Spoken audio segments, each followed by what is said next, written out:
Isang umaga sa silid-aralan ni Teacher Teresa, abala ang mga estudyante sa kwentuhan at tawanan.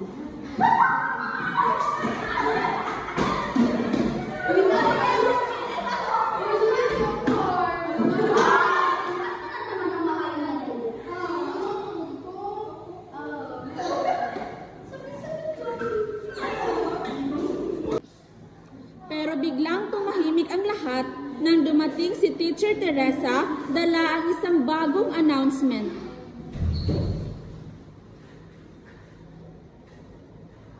Good morning, class.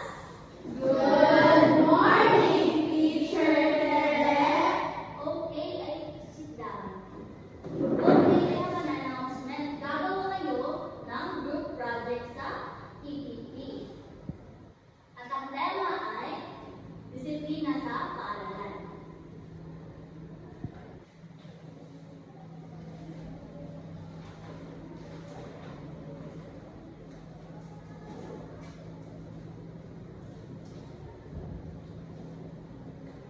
Gusto kong makita kung paano ninyo may papakita ang pagpapahalaga ng disiplina bilang isang mag-aaral. Naiintindihan ba? Oo, teacher! Binigyan ko kayo ng isang linggo at next week, you will present it in front of the class. Understand? Yes, teacher! Very good. I'm expecting everyone to cooperate, ha? Walang malilate, walang tamad, at lahat mag-aambag. Remember, discipline and teamwork leads to success. Naiintindihan ba? Yes, teacher! At yun lang sa araw na ito. Paalam. Paalam na po, teacher!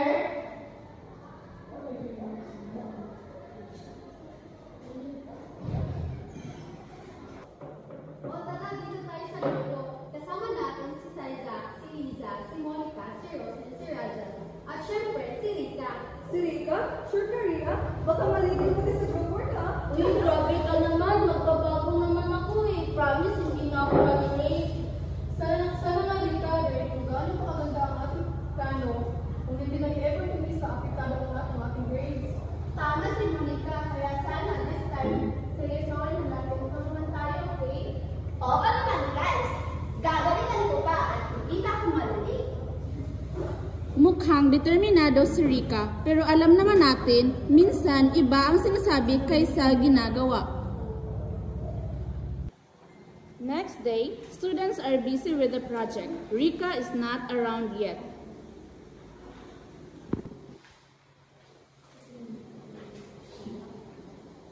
Hay nako, ito naman si Rika, pinakang beses niya na to. Baka traffic ulit pero sa pumunta-punta na. Guys, dapat natin natapos ka bago pumasok sila. Hindi pwedeng laging may kulang. Guys, sorry na late ako. Ang traffic kasi tapos tinatamad kong bumangon. Rika, lagi mo na nilalagyan yung traffic. Hindi naman yung traffic yung problema eh. Yung disiplina mo. Oo nga, Rika. Kung palagi ka late, paano natin matatapos ang project? May deadline tayo. Friend, gusto ko lang namin matulungan kaya hindi namin gusto magalit. Kaya sana naman matuto ka. Kung meron ka na tayo, may kanyang role at may kasama. Kung sumunod, lahat tayo ay nagsukaan. Promise guys, babawi ako sa susunod. Hala, pakilang next time na yan, ha?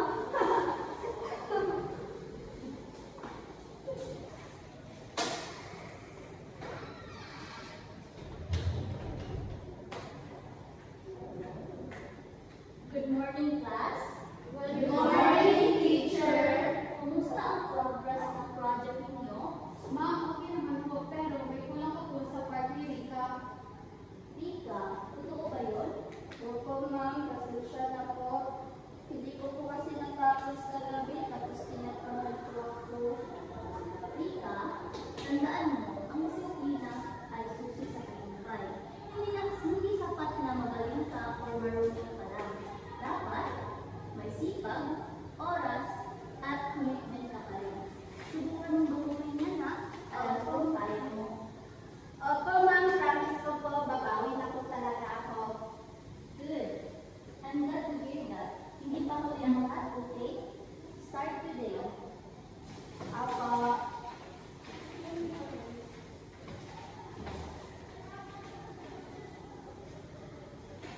kinabukasan, isang nakakagulat na pangyayari. Maaga si Rika, may dala pang project materials at smile sa mukha.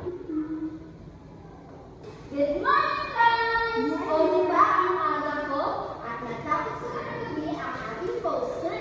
Uy, iba ka na rin, Rika. Proud ako sa'yo. Salamat! Yan ang gusto ko sa'yo, Rika. Kaya mo naman talaga maging maaga eh. Kung gusto mo talaga.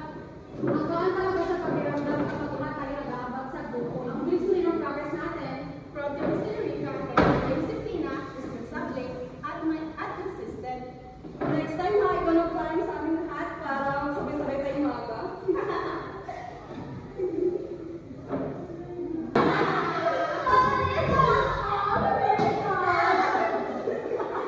Good morning, class. Good morning, teacher. Aba, maaga sa Rika ngayon ha. Pero gusto ko makita disiplina at dedikasyon. Salamat po, ma'am. Na-realize ko po na kapag walang disiplina, wala pong progreso. Dahil sa suporta ng mga kaibigan at paggabay ng guro, natututunan ni Rika ang tunay na halaga ng disiplina. Salamat sa inyo mga kaibigan. Dahil sa inyo, ako ay nagbago. At lagi natin tatandaan na ang disiplina ay makakamtan natin ang tagumpay. Tama, lahat tayo pwede magbago basta may disiplina at determinasyon. At syempre, dapat may Ang disiplina sa sarili ay mahalagang katangian ng bawat mag-aaral. Sa kwento, ipinakita ni Rika na kahit nagsimula siyang pabaya at walang disiplina, natututunan niyang magbago sa tulong ng kanyang guro at mga kaklase. Ang pagbabago ay nagsisimula sa pag-amin sa pagkakamali at sa pagsisikap na itama ito. Kapag may disiplina, natututo tayong maging responsable, maagap at mapagkakatiwalaan. Ito ang daan tungo sa tagumpay sa pag-aaral, sa buhay at sa lipunan.